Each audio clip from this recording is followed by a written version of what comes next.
Olá! Nesta aula, na primeira parte, vamos tratar da radiação solar direta e difusa.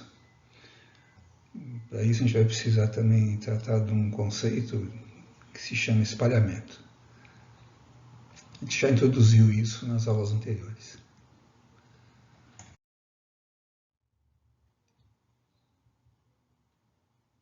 No senso comum, a gente olha para o céu e fala que ele é azul. Na aula de hoje, a gente vai esmiuçar isso um pouco melhor. Mas, para o senso comum, a presença do ar, de uma certa forma, se confunde com o céu azul. Quando você sobe numa elevação, o que a gente percebe? Aqui é o caso do Everest. Conforme você sobe dentro da atmosfera, aquela sensação, aquela percepção de azul vai desaparecendo, vai esmaecendo. Então, essa fotografia é durante o dia, foi tirada durante o dia. E você percebe que quando eu olho aqui mais em direção ao horizonte, o céu está mais azulado aqui. Conforme a gente vai olhando para cima, o céu, a impressão que a gente tem é que é um pouco mais escuro. Se você olhar a pino, no Everest, olhar para o céu, mesmo durante o dia, se não tiver nuvens, evidentemente, ele é bem escuro. Ou numa aeronave, num avião, você olha para baixo, você vê o céu azul. Se você dentro de um avião, voando na altitude de cruzeiro, olhar para cima, mesmo durante o dia, você tem a sensação, a impressão que o céu é escuro.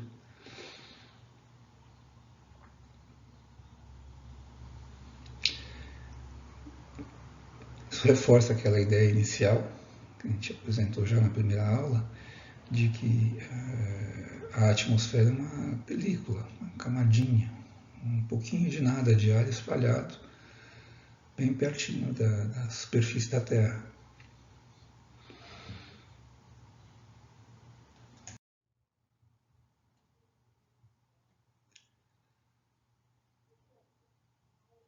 Já discutimos na aula anterior que, a rigor, o ar não é exatamente transparente. Se perguntar se o ar é transparente, a resposta correta é depende. Depende do quê? Depende do comprimento de onda. Então, de acordo com o comprimento de onda, o ar é mais transparente ou menos transparente. A dificuldade é que lá no ensino fundamental, quando esses assuntos são introduzidos, na idade muito pequena, com as crianças pequenas, a gente não consegue entrar nesse assunto. Então, a gente simplifica, uma simplificação brutal, e diz, o ar é transparente. A radiação solar, a luz do sol, passa pelo ar. Mas, evidentemente, que é uma explicação muito simplificada, adequada para crianças com 8 anos, 9 anos, 10 anos. Como raramente a gente volta nesses assuntos depois mais adiante, durante o ensino, muita gente fica com essa guarda, essa simplificação, ou simplismo. De uma maneira que me parece que seria útil, que é útil, de discutir se o ar é completamente transparente ou não, e sem precisar recorrer a teoria ondulatória, ou qualquer coisa mais sofisticada do ponto de vista física, pensar nessa questão, discutir essa pergunta aqui. A pergunta é assim, se a atmosfera fosse completamente transparente à radiação solar, qual seria a cor do céu? ou dito de outra forma, né? O fato de haver uma cor no céu, né? O céu brilhar, um tom azulado, sugere que o ar não seja completamente transparente. A resposta, né? A pessoa quebrar um pouquinho a cabeça, uma criança de 10, 11, 12 anos, ela consegue acabar deduzindo que a resposta para essa pergunta é a seguinte: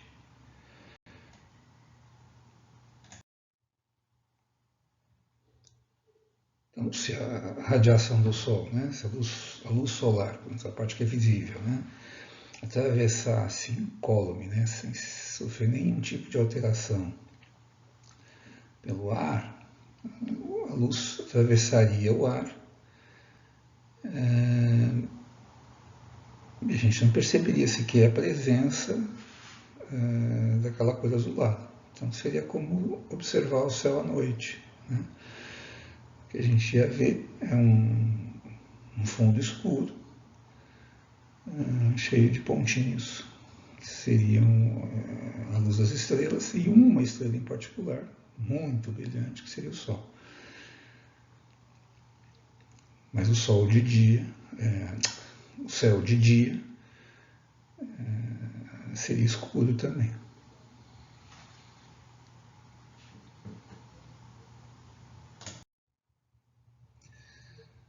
Para ter uma ideia de toda a radiação solar que a Terra intercepta, né? A Terra está no caminho da passagem da radiação solar, e a Terra intercepta um pouquinho disso, né? O disco da Terra.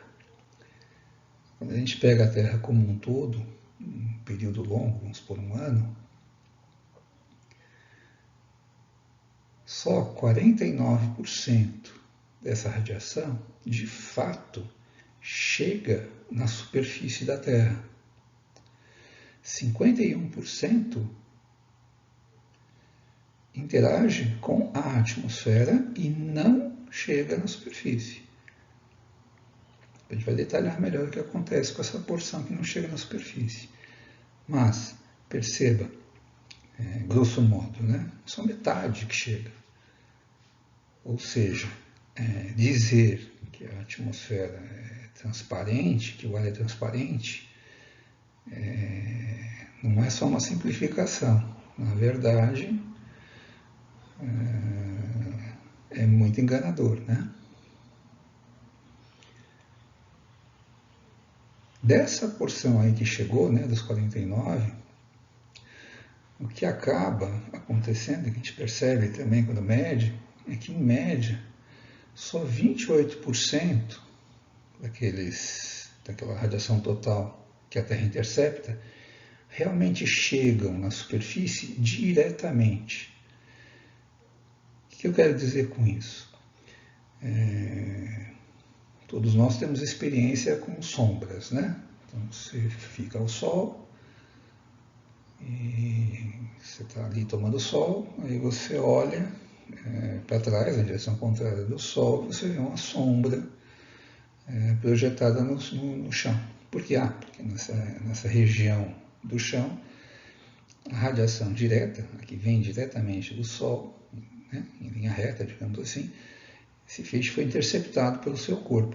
Então, aquela porção do chão está recebendo bem menos radiação do que o entorno, né? Porque isso está sendo interceptado pela superfície do seu corpo.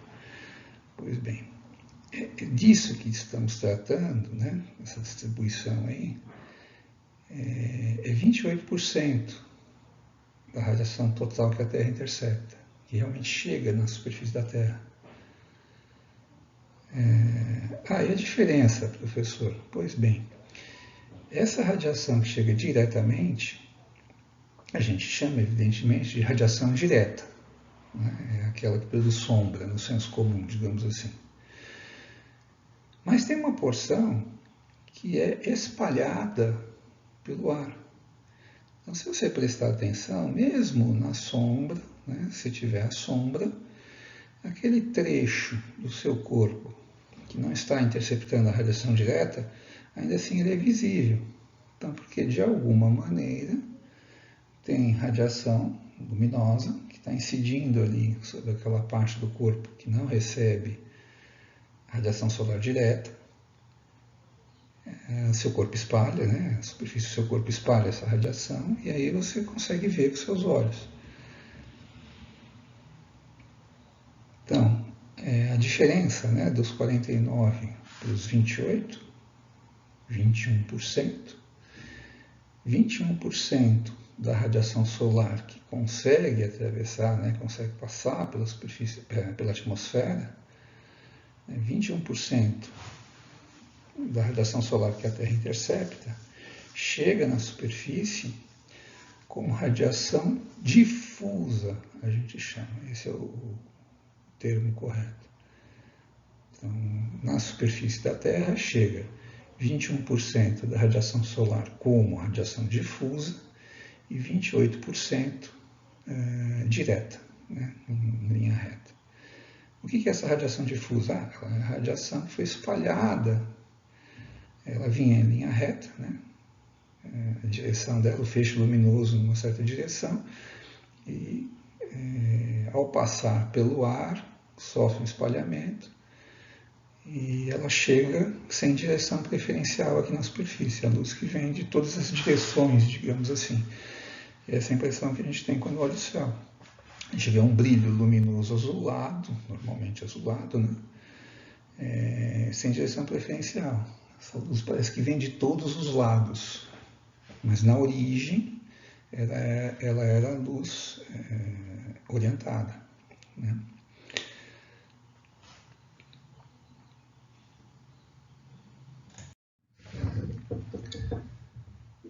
Bom, o espalhamento da radiação solar, a gente distingue, ou enfim, historicamente, a maneira como foi sendo dada a explicação, a gente atribui três modos ou três processos de espalhamento. O espalhamento Rayleigh, Mie e o espalhamento por coisas muito grandes, digamos assim.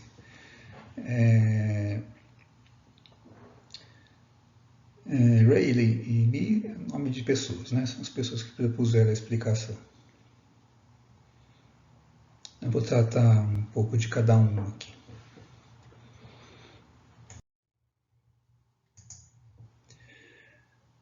Quando eu olho uma paisagem como essa, o que está acontecendo aqui nessas nuvens, a gente vai explicar depois, mas espalhamento do tipo Mi, né, foi proposto por Mie. Esse tom azulado aqui do ar é espalhamento Rayleigh. Aqui é um reflexo, né, desse azul, um pouquinho do branco também das nuvens. E aqui, ó, esses objetos todos aqui. Bom, a radiação solar incide, tanto a difusa como a direta, enfim, não importa. A radiação solar que incide nesses objetos, em parte é absorvida, em parte é refletida, né, espalhada para todos os lados, que é por isso que eu consigo enxergar esses objetos. Eu vejo esses objetos porque a luz incide aqui, é espalhada em todas as direções, e não importa a direção que eu olhar para esse ponto aqui, eu vou estar recebendo luz da superfície, que a superfície está espalhando em todas as direções. Mesma coisa a nuvem. A radiação solar está incidindo aqui na nuvem, está sendo espalhada em todas as direções, por isso que não importa por onde eu olhar, se não tiver nenhum outro obstáculo na frente, eu vou enxergar uma nuvem. Por quê? Porque a luz está sendo espalhada em todas as direções. Mesma coisa o azul do céu, né? A radiação está sendo espalhada em todas as direções, por isso de qualquer direção eu vejo o brilho azulado. Mas inicialmente a gente vai tratar primeiro desse aqui, desse tom azulado aqui. Será que é verdadeiro? A gente já discutiu um pouquinho que quanto mais perto aqui da superfície é mais claro, ou mais brilhante o azul, né? Conforme eu vou olhando para o zênite, olhando para cima, é um pouco mais escuro, né? Um pouco menos brilhante, esse brilho é menor. Mas será que o céu sempre tem esse tom, esse brilho azulado? É verdadeiro isso?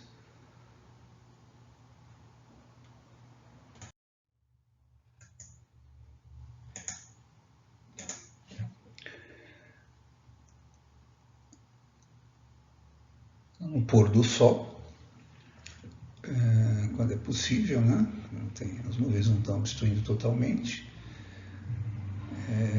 a gente percebe que é comum no pôr do sol a gente encontrar ou perceber o céu com umas cores um pouco diferentes, né? Não exatamente o azul. É comum que bem pertinho do sol a gente tenha tons amarelados, alaranjados. O sol está realmente indo em direção aqui ao horizonte, né? Descendo aqui no horizonte, sumindo no horizonte. Não é incomum a gente conseguir olhar, inclusive a olho nu para o sol e ter a sensação, a impressão que ele é alaranjado, avermelhado até. Então é possível o ar se apresentar para a gente com outros tons, não é exatamente aquele tom azulado o tempo todo, né, em todas as suas posições ou situações.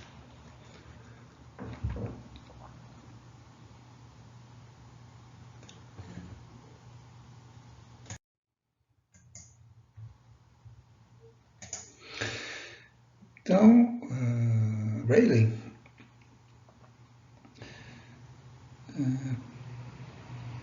lá no século XIX, pensando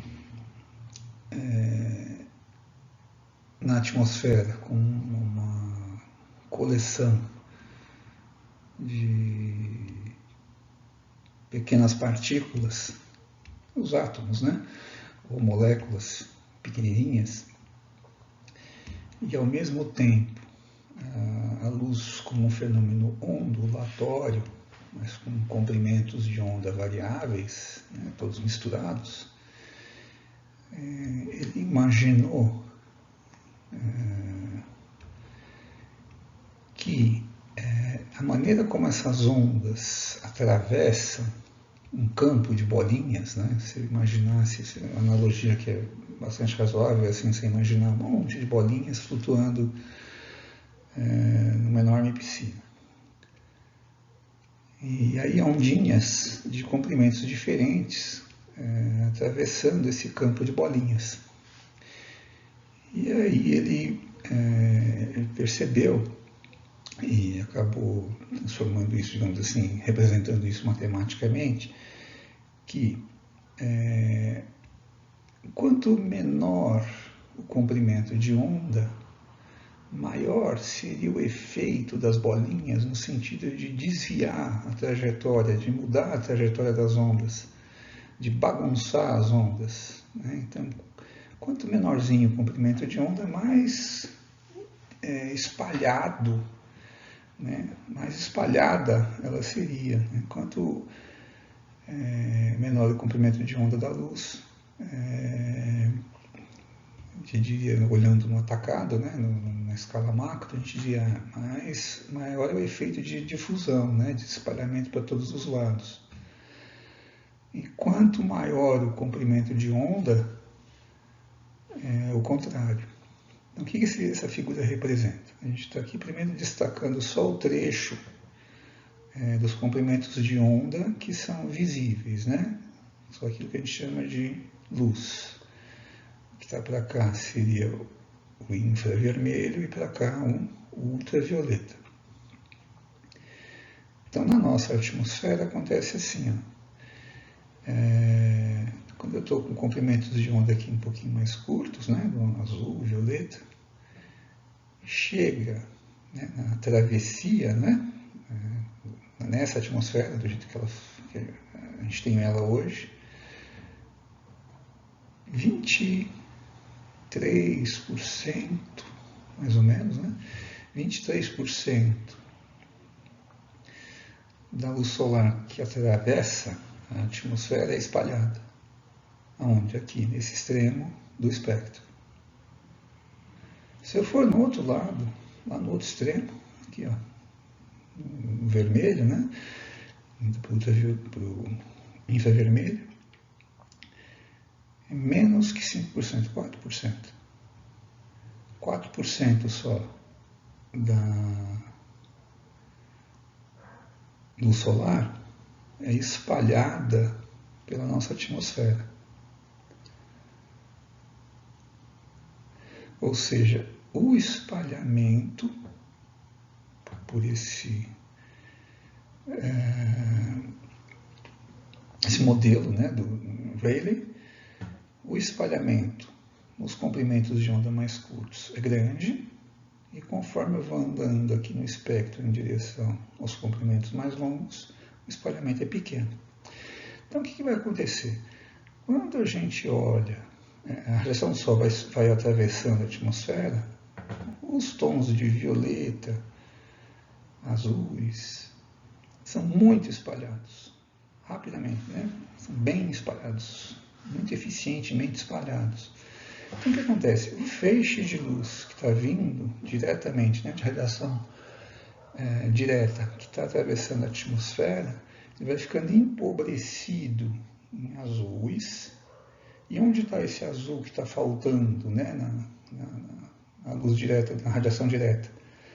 Ele chega para a gente, em parte, nesse brilho azulado que a Terra, que o céu tem. Então, se eu somasse, digamos assim, né, aquele brilho azulado, aquele sol amarelado, que normalmente a gente tem um pouco mais amarelado, a gente tem essa soma, digamos assim, a gente teria a luz branca.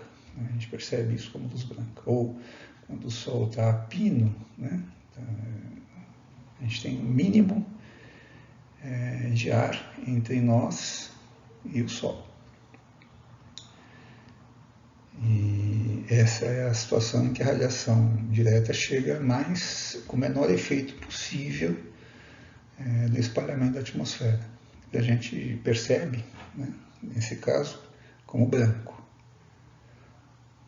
Então, quando o Sol está a pino, a gente percebe essa radiação direta como branca. Mas conforme o Sol vai indo em direção ao horizonte, ficando mais baixo para o observador, né? A gente olha para o Sol, tem cada vez mais ar entre você e o Sol. Então significa que quanto mais baixo o Sol em direção ao horizonte, mais pobre ele está ficando em azuis, verdes, amarelos, etc. Então o que acontece? Quando eu olho o Sol no pôr do Sol, ele vai ter residual tons, né? A luz mais avermelhada, os comprimentos mais longos ainda vão estar presentes. Às vezes no pôr do Sol, você está olhando o Sol, ele já não tem mais absolutamente nada de comprimentos mais curtos. Então é uma luz que foi empobrecida nos azuis, nos verdes, às vezes até um pouco dos amarelos. Então quando eu olho, só sobrou esse lado de cada espectro. Então primeiro, sobrou pouco, né, daquela radiação total que está chegando. Uma grande parte foi espalhada, só que espalhada preferencialmente do lado de cada espectro. Então, por isso que hoje eu consigo, olhar para o Sol diretamente, no pôr do Sol, porque já está bem fraquinha a radiação que conseguiu atravessar uma camada muito espessa de atmosfera, é pequena. 2, essa filtragem, esse espalhamento foi seletivo, né? Ele é seletivo. Então, o azul foi para tudo quanto é lado, o verde foi para tudo quanto é lado, e o que está chegando nos seus olhos são esses tons aqui, indo mais para cá. Né? Esse é o Sol, o efeito do Sol quando está no horizonte. Então, esse efeito é o espalhamento Rayleigh, a pessoa que propôs isso. Então, ele usou um modelo que é bem simples, na verdade. Ele nem considerou a forma das moléculas, nada disso. Considerar uma simplificação que ele fez, imagina que são um monte de bolinhas, um monte de esferinhas pequenininhas num campo de ondas com comprimentos variáveis. Né? Então, todos... Bom, enfim.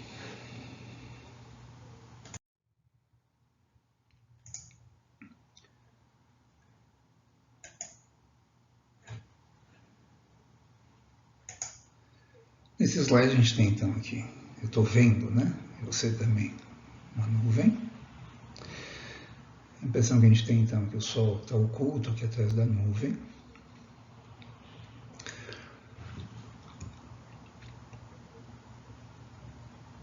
A gente vê uns feixes aqui, não é? Nitidamente tem uma orientação. Isso sugere para a gente que a fonte desses feixes estaria por aqui, que é o Sol. Então a gente vai tratando aqui já do outro o efeito de espalhamento Mi, o azul, esse azulado aqui assim, a matriz azul do céu, o espalhamento de Rayleigh. Esse outro espalhamento aqui é o espalhamento Mi. No caso do espalhamento Rayleigh, as partículas, né, no modelo dele, as partículas são bem miudinhas. E os comprimentos de onda são ainda bem miudinhos em relação a essas partículas. Agora aqui não.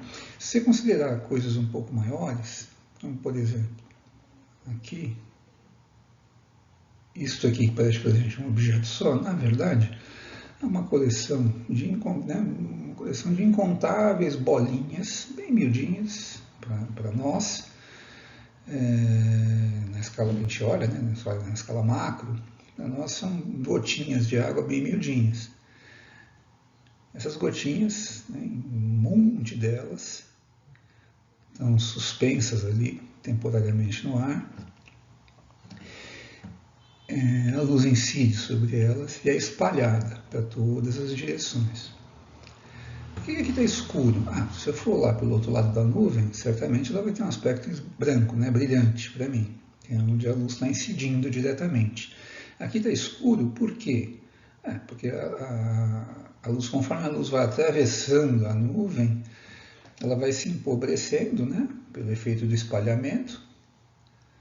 As gotinhas de água vão espalhando a luz e o feixe de luz vai ficando cada vez mais empobrecido, e por isso que o lado de cá está mais escuro.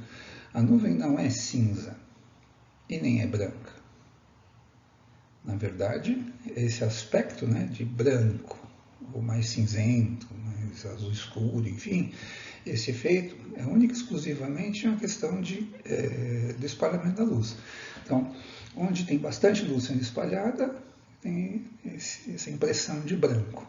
Por que branco? Porque nós, né, a nossa visão interpreta, a gente percebe aquele mix básico da luz solar, com aquela composição normal da luz solar, como branco. Se eu for retirando, né, a gente já viu isso antes, né, se eu for retirando alguns comprimentos de onda de forma seletiva, a impressão que eu tenho dessa luz vai mudando, né, a maneira como a gente percebe. Né? Vai mudando a composição espectral, a gente fala. Então aqui é só uma questão de onde está bem claro, tem bastante luz sendo espalhada. E aqui, o que? Aqui depois que passou por dentro da nuvem, o feixe já está bem empobrecido. Né? Então, pouca luz consegue atravessar uma nuvem muito espessa. E aqui assim, olha, se eu tenho a impressão que eu estou vendo um feixe luminoso, na verdade o que eu tenho aqui? Aqui não é nuvem, né? Aqui tudo bem, a gente vai chamar de nuvem, a gente sabe que são gotinhas de água, enfim. Vai ter uma aula específica só para isso mais para adiante. Mas aqui o que a gente diz? Olha, deve haver, né, suspenso no ar um monte de coisinhas, um monte de partículas, né, miudinhas, que devem estar suspensas no ar e espalhando. A luz incide nessas partículazinhas e essas partículas espalham a luz para todos os lados. São os aerossóis, a gente fala. Né? São partículas sólidas, até líquidas. Normalmente não é água, né? Mas, por exemplo, uma gotinha de óleo, nada impede que ela esteja suspensa no ar, é possível. Ainda que incomum. Mas outros, sei lá, por exemplo, óxido de silício, que é areia, né? Partículas de areia suspensas no ar, tranquilo, né? Na Terra não vai ter problema de encontrar isso. É muito comum que a gente tenha montes de aerossóis no ar, montes de partículazinhas que não são gotas de água, que estão suspensas. Então a luz solar incide na partícula e a partícula espalha a luz para todos os lados. Não são partículas maiorzinhas, como as gotinhas de água da nuvem, o espalhamento se dá sem distinguir os comprimentos de onda. Não importa qual é o comprimento de onda, ele é espalhado. Todos são espalhados da mesma forma. Então, se incide luz que a gente perceba como branca, o espalhamento será também de luz branca. Né? Não é seletivo, não é mais azul ou mais vermelho, enfim. Não é? Depende exclusivamente do tom, da composição da luz que incide sobre as partículas. Esse é o espalhamento Mi. E não tenha dúvida que uma gotinha de água de nuvem, né, ainda que a gente diga que para nós, né, na escala que a gente está, a gente acha que é pequenininha, sim, ela é muito pequena em relação a nós, mas uma molécula gasosa da atmosfera produzindo espalhamento Rayleigh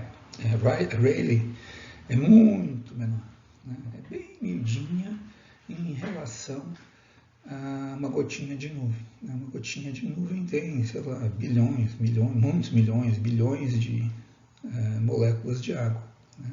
Que é diferente de uma molécula sozinha na forma gasosa, né? Então aí sim o espalhamento vai ser seletivo, né? Vai mudar de acordo com o comprimento de onda. Quando as partículas são maiorzinhas, né?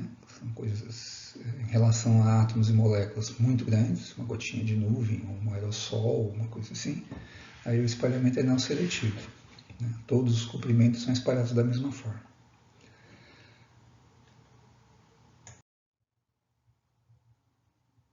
Novamente, o Sol aqui, né, oculto aqui pela nuvem. Esse fenômeno aqui é chamado de glória. As pessoas chamam a glória, ela tem o nome desse fenômeno. Assim.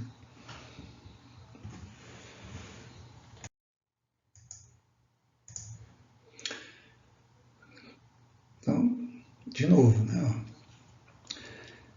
tem aqui a luz branca sendo espalhada por gotículas de água que estão no ar. A luz branca espalhada para todas as direções, vai ser luz difusa, né? Então, radiação difusa do Sol. Nessas gotinhas de água que estão no ar, a gente vai chamar isso aqui de nuvem. Esse tom mais cinzento, um pouco mais empobrecido, significa tão somente que a luz do Sol, ao ir atravessando a nuvem, foi ficando empobrecida de todos os comprimentos de onda, foi diminuindo, né, a quantidade de luz. Por isso que aqui fica parece um pouco mais escuro do que aqui. Né? Esse tom aqui também, a gente já... o espalhamento Rayleigh, né? Agora, note que a gente tem um efeito esbranquiçado que vai aumentando aqui conforme eu venho para baixo na figura aqui, eu estou vendo em direção ao horizonte. Esse esbranquiçado, em parte, é produzido por o quê? Por um monte de partículas, em geral sólidas, orgânicas, enfim, que estão suspensas no ar. Isso é muito comum no ar da Terra, né? Então, essas partículazinhas, que não são gotinhas de água, mas enfim, elas também espalham a luz em todas as direções, sem ficar selecionando por comprimento de onda. Você tem esse espalhamento Mi básico aqui, mas também tem um outro mais sutil, que dá esse aspecto esbranquiçado do ar. Né? Agora, quando a gente olha realmente no horizonte aqui, tenta ver esses objetos que estão aqui já na superfície da Terra, a gente observa uma coisa interessante também, que aqui eu digo que esse objeto está mais perto, eu tenho a impressão de verde, os tons mais amarelados estão presentes. Conforme eu vou indo para essa região aqui, eu tenho a impressão que está tudo meio roxo, meio azulado, né? Onde estão os amarelos? Onde estão os verdes? Ora, a percepção de cor, né, dos objetos depende da quantidade de ar que tem entre você e o objeto. Né? Justamente porque o ar não é realmente transparente. Né? Ele é parcialmente transparente. Então, o que acontece? Lá no fundo, a luz que sai lá do objeto, se eu estiver pertinho, igual aqui, eu vou perceber como mais esverdeado, amarelado, enfim. Conforme a luz vai se atravessando o ar, tem muito ar daqui até você, e aqui tem bem pouco ar entre o objeto e você, o que vai acontecer? A luz original, né, do objeto lá na fonte vai sendo filtrada e espalhada pelo ar, e ao mesmo tempo vai se adicionando ao feixe que vem vindo na sua direção tons azulados e violetas, etc., do próprio espalhamento highlight da atmosfera. Então a tendência é que o que você recebe, quanto mais longe você olha, quanto mais de longe estiver vindo a luz na superfície, ela tende a ficar um pouco mais leitosa, esbranquiçada, os objetos estão no caminho, né, as partículazinhas de aerossóis estão no caminho, por exemplo, e esse efeito de ir tirando uma parte das cores do feixe original e adicionando violetas e azuis. Então, isso é um truque para perspectiva muito usado nas artes visuais, principalmente em pintura. Né? Os pintores, muito comum, os pintores quando vão fazer paisagens, horizontes, etc., eles simplesmente adicionem cada vez mais azul e violetas e roxos, etc., naquilo que está longe. Né? E tirem, né? Ou empobreçam, ou enriqueçam em amarelos e verdes, etc., o que está mais perto. Né? Para dar justamente essa impressão, né? Para o observador.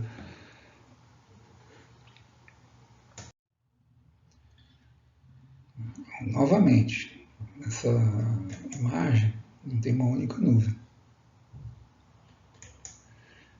Ainda assim, né, você percebe que a percepção de cor que você tem dos objetos vai mudando. E ao mesmo tempo, vai ficando cada vez mais difícil distinguir a luz original que vem lá dos objetos que estão mais distantes. Por quê? Porque o ar não é de fato transparente entre você e o objeto que você está observando.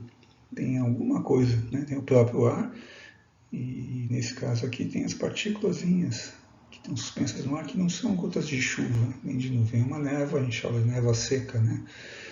Um monte de partículas, um monte de aerossóis que estão espalhando a luz. Então elas acaba filtrando a luz original e enriquecendo com luz difusa que vem de outras direções, enfim, vai misturando tudo, né?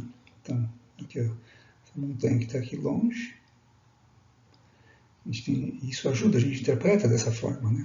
A gente aprende ao longo da vida a interpretar o que a gente enxerga e dá esse sentido, né? De que quando tem esse efeito é que está muito longe, né? Conforme ele vai, esse efeito é menor, interpreta que a coisa está mais perto, né? Que o objeto está mais próximo. Então aqui eu enxergo com mais nitidez, porque tem pouco ar entre eu e o objeto. E com as cores também mais fiéis, né? Conforme vai ficando mais longe, vai ficando tudo mais difuso, mais misturado.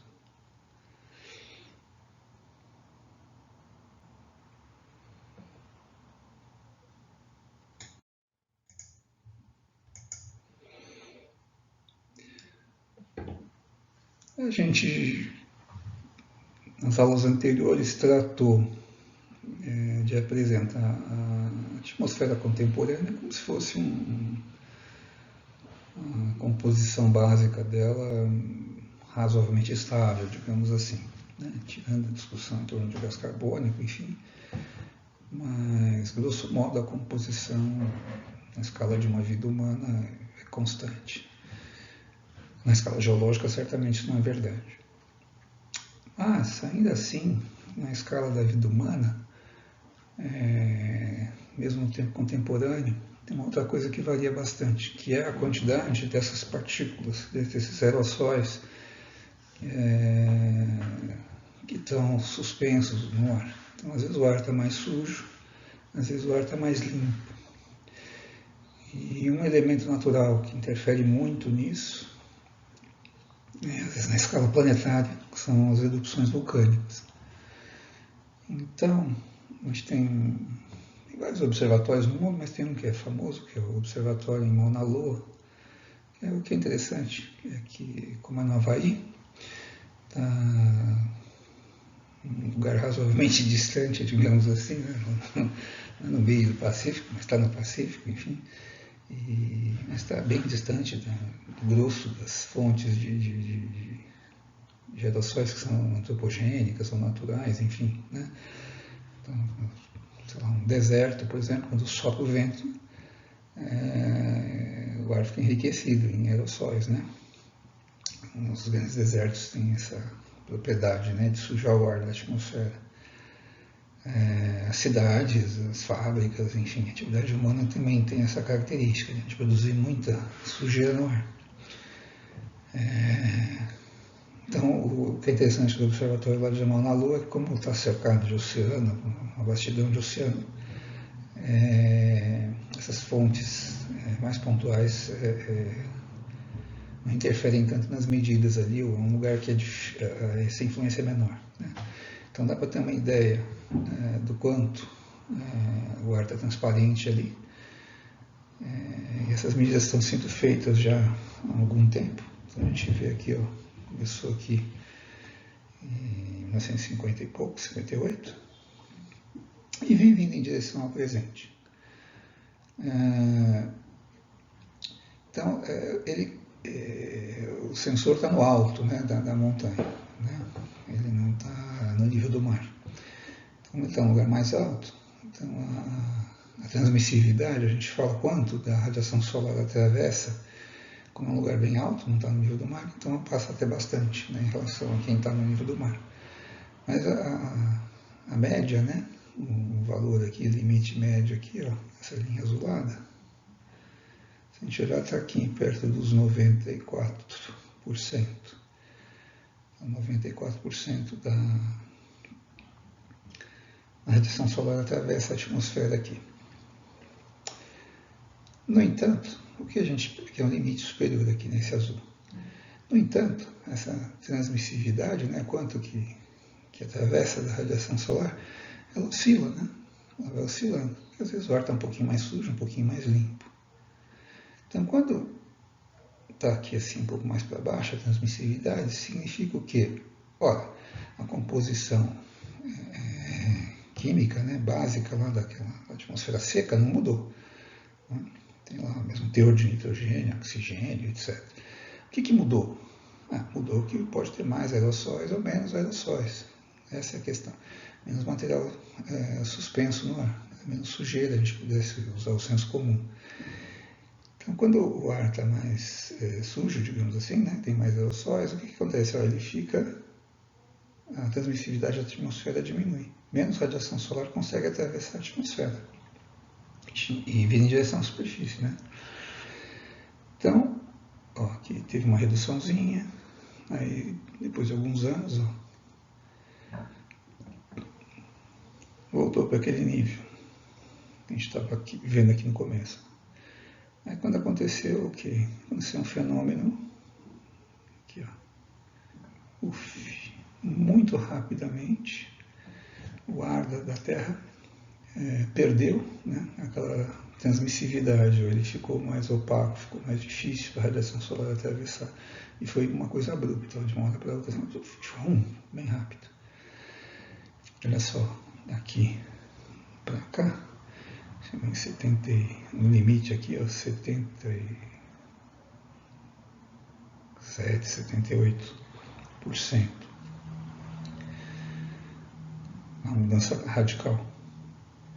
Aí depois, foi voltando novamente. Aí de novo aqui. O que a gente associa isso, né? Esses fenômenos estão até marcados aqui, São grandes erupções vulcânicas. Essas são 4 erupções vulcânicas que aparecem no registro da transmissividade da atmosfera feito lá em Mauna Loa.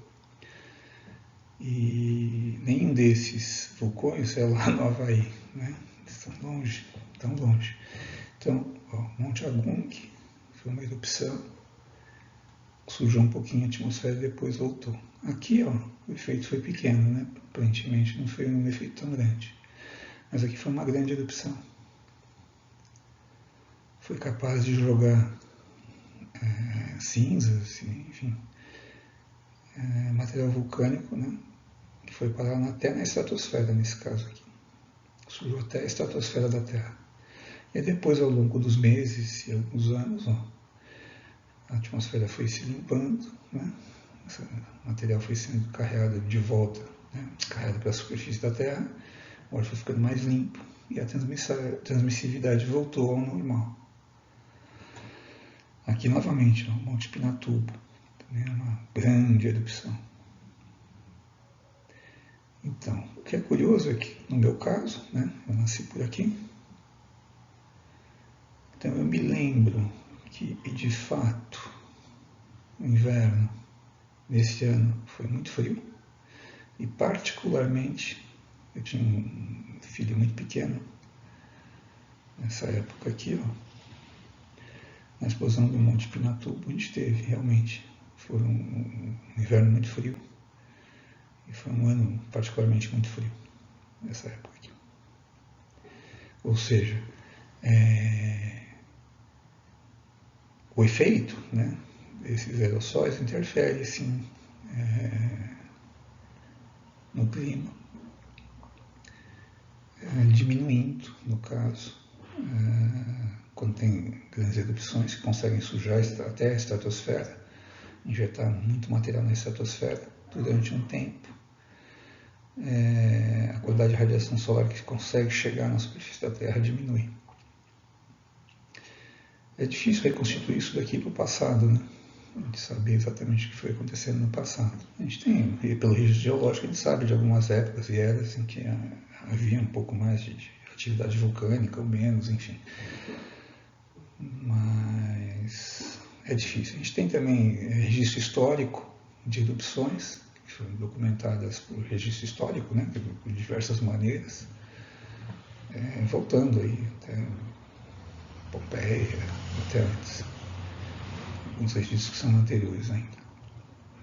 E aí a gente tem, em alguns casos, a gente já conseguiu fazer a relação, né, às vezes com registros de agricultura ou outros tipos de registros históricos, fazer a relação. Ainda que a gente não tenha quantidades, né, não consiga quantificar, mas a gente tem essa relação. Né. Aqui já é medido, né, esse meio século, um pouco mais de meio século para cá, a gente está medindo, né, esse efeito aqui, mede também os elementos do clima. A gente consegue perceber o efeito, então, das erupções no presente, né, no clima contemporâneo, digamos assim. E do passado a gente faz inferências a partir do quê? De registros das erupções e dos efeitos que a gente esperaria da redução da quantidade de radiação solar que conseguiu atravessar a atmosfera e chegou na superfície.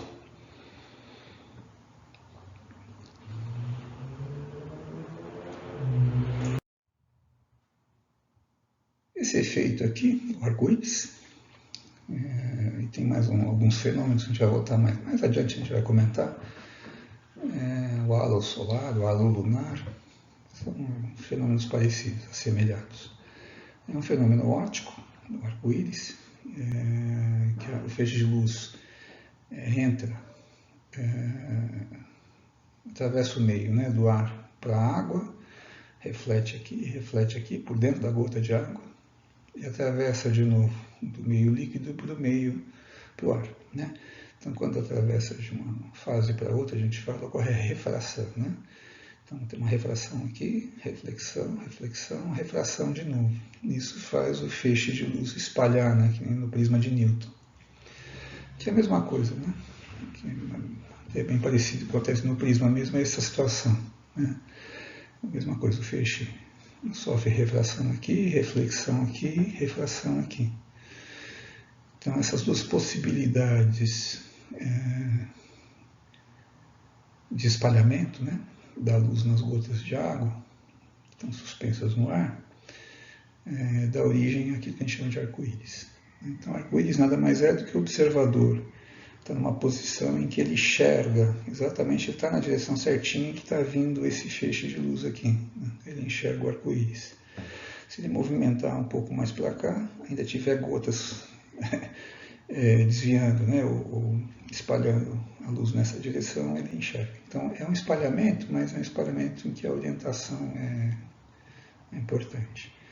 Do ponto de vista do clima e da meteorologia, etc., isso é só um fenômeno meteorológico, mas do ponto de vista de energia, digamos assim, dos processos atmosféricos, etc., não tem a menor diferença. Isso é uma fração ínfima, absolutamente desprezível da radiação solar. É só para dizer que também é um fenômeno de espalhamento, né, a rigor.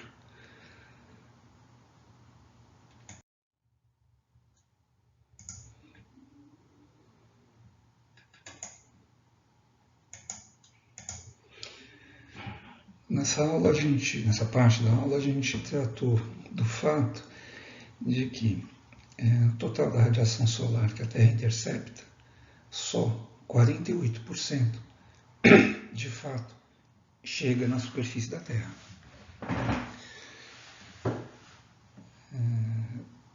51% fica pelo caminho, né?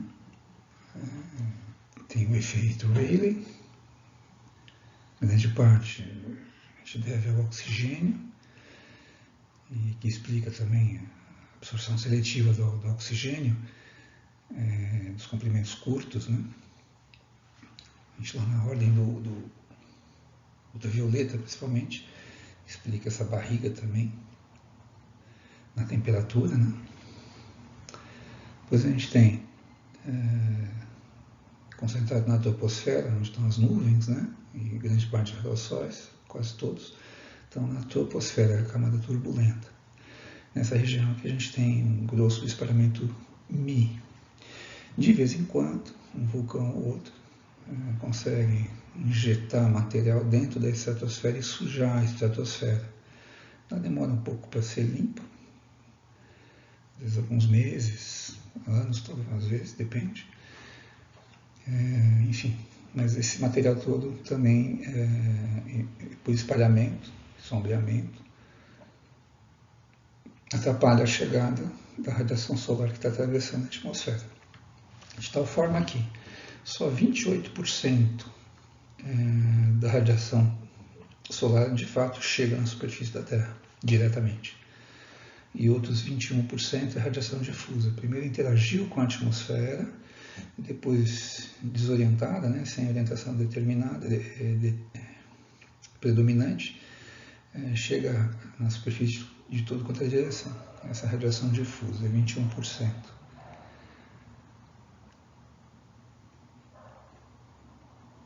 É isso aí.